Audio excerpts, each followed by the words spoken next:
Parang time for their own. Which is not naman masama, di ba?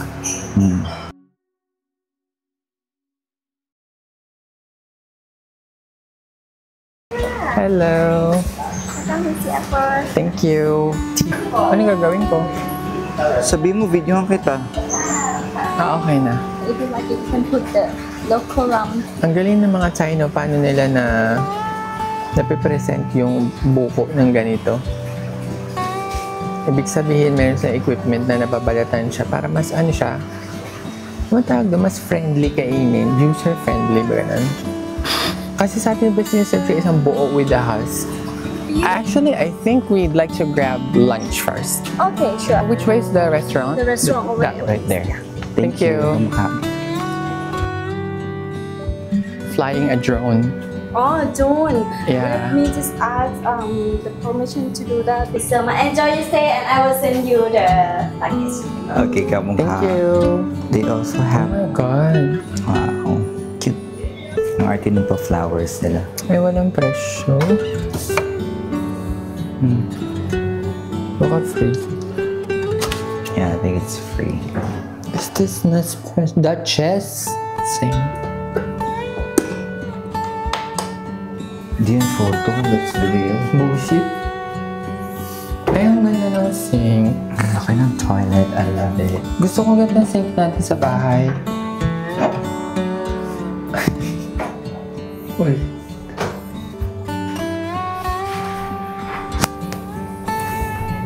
Look at the view. Ay, ang sarap mag-chill dito. Tapos yung mga coconuts, parang perfect placing. So yung view, ganda.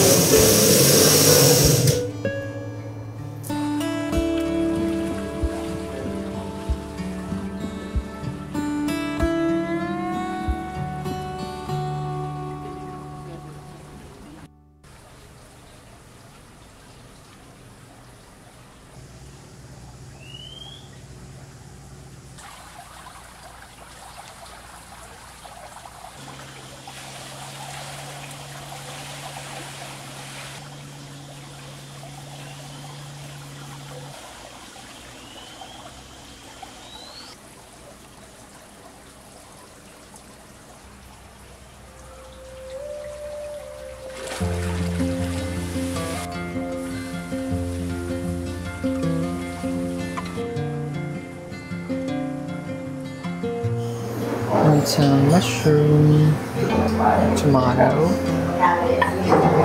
So tanong sa Instagram, why is Explore an adults-only resort?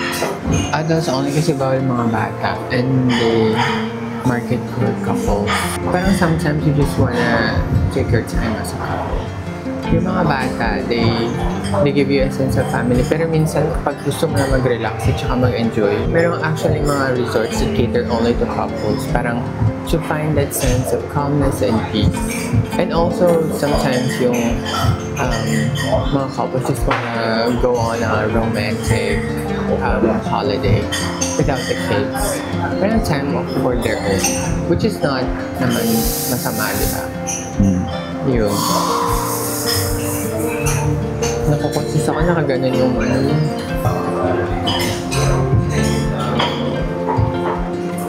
Ito sa pagkain.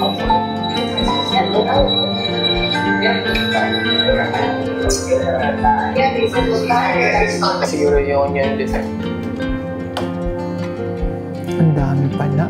Grabe ang haba. We're in the co-working space right now. Meron silang PCs. Meron din silang meeting room over there. Tapos meron din silang printer. Maganda to kasi parang alam naman natin ang Thailand is puntahan ng mga digital nomads. And also at the same time, a lot of people actually have their jobs or side hustle based online. So a lot of people work from home. In this case, work from vacation.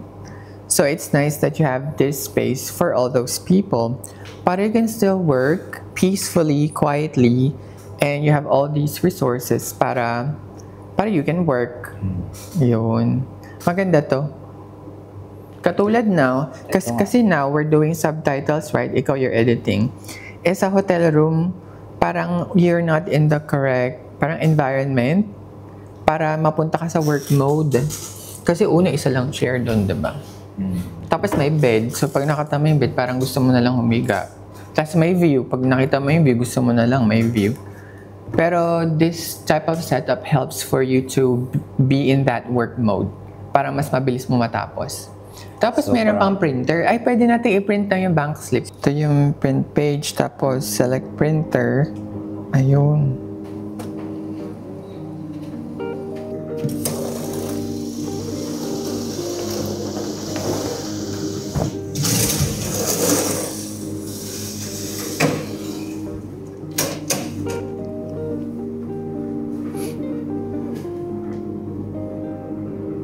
Ano? May sasabihin ka? Silaw. Silaw?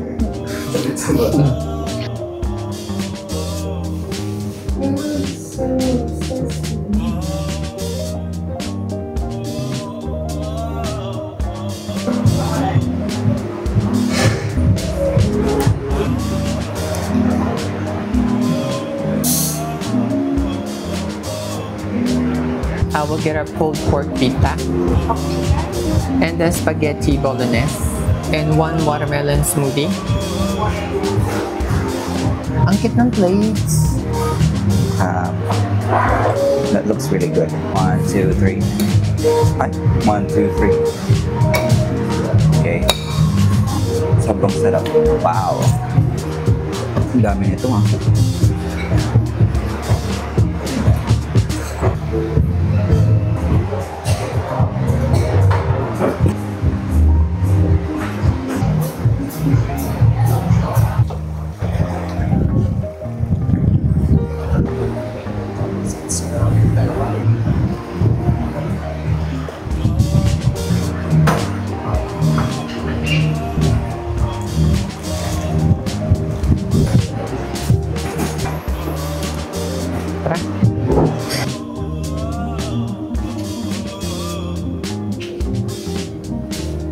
Thailand for expats, OFWs, also other nationalities looking to be based in Thailand, working, living. Meron lang isang downside ang Thailand. Ano yun? There is no assurance of your long-term stay. Katulad natin, we're on a work visa, and our work visa is renewed every year. So every year, we have to make decisions. At the same time, our employers also will have to reconsider our contract with them if they're gonna rehire us or not. So in that way, parang ang buhay sa Thailand, taon-taon siya. Hindi mo alam kung magsistay ka pa ba dito next year, in the next 2 years, in the next 5 years. Tapos, meron namang path to citizenship, pero sobrang hirap niya. And every year, sobrang onti lang din ang nagagrant. So, yun lang. Kasi may nagtatanong sa atin paminsan-minsan na, are you considering to stay there for good? Kasi some people know, a lot of people know na it's impossible. Diba? Owning a property here is very difficult. Owning land, a house, a car naman is very straightforward vehicles. Madali lang. Pero yun lang, parang mura dito ang mga bilihin, mababait ang mga tao. The country is beautiful, maraming pwedeng galaan. Pero, parang every year hindi mo alam, dito pa ba ako? May trabaho pa ba ako? Gusto ko pa ba ng trabaho na to? Yung employer ba natin gusto pa rin tayo? Yeah. So, ang mga plans lang na nagagawa natin is for the short term. That's why a lot of people here actually have plans B, C, D, E, F. Kasi hindi rin sila sure unless you're married to a Thai person. Yeah. Hindi naman lahat ganon, di ba? Yung iba, they move here as a couple, as a family. Pero kahit ngayong married din naka-non-O pa sila di ba? Yun nga, iyon ang downside sa Thailand na naisip ko. Kaya tayo din, hindi to assurance na magsistay tayo sa Thailand. Lagi tayong nag-iisip saan tayo pwedeng lumipat. Yeah. Lagi tayong kailangan mayroong nakasave na enough money in case na the next year, hindi na tayo pwede magstay dito for some reason. Iyon. Yeah. Sad part. Kulang siya.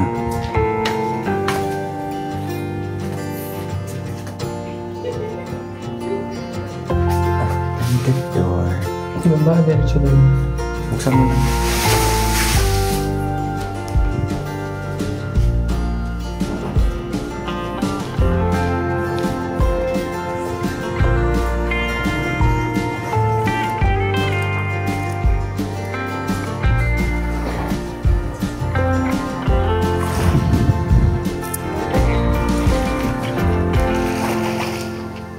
Oo naman. Why? Rent niya sa Maynila, 32K. Parking, 7K. Internet, 2,000. Electricity, 10. Wait, parking is 7K? Yeah. Baka mahal. Tingin mo pag nasa Manila tayo, same din yung mga gagastusin natin na ganyan? Hindi naman. Ayoko naman ng ganun. Kung nasa Pilipinas tayo, magkano sa tingin mo yung mga sahod natin? Ako mga 30 to 50K. Pesos? Why? Malaki na ba yun? Yes. Tapos magkano yung rent ng condo? Mga 15 to 25. Pwede na yun. Grabe, imagine mo kung ano yung buhay natin pag nasa Pilipinas tayo. Oh my God! Hi, Sheila May! Rico. So tell us the story, Sheila May. You tell the story. I tell the story. We need to sit down. Yes, that's right. They're very talented. Wow! He's right. I mean, your film looks really good and you're very articulate. You know what I mean? That's your first compliment, Sheila May. First one, wow. First one. What? First time? Come on. They're making you sound so cold. I know, right? She is. Before. Before, why? Oh, you're a rebel. But back then we were Asa na yan? Taas? Paling. Wait. Pali nga. Ito yung gitna, oh. Kanina nga 66. Dito sa sa taas ng pool. Ilalapit natin doon? Wala naman tao. Ang ganda. Parang hindi maingay. Wala lang. Kaya nga eh. Nakaganon yung lens. Bird's eye view.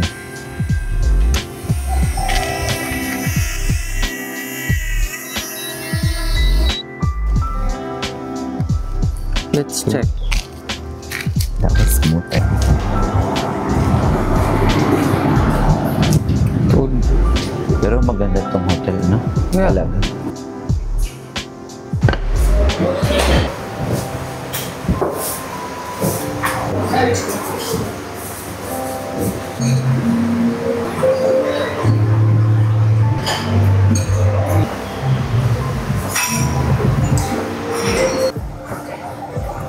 Ang gandang shot, oh.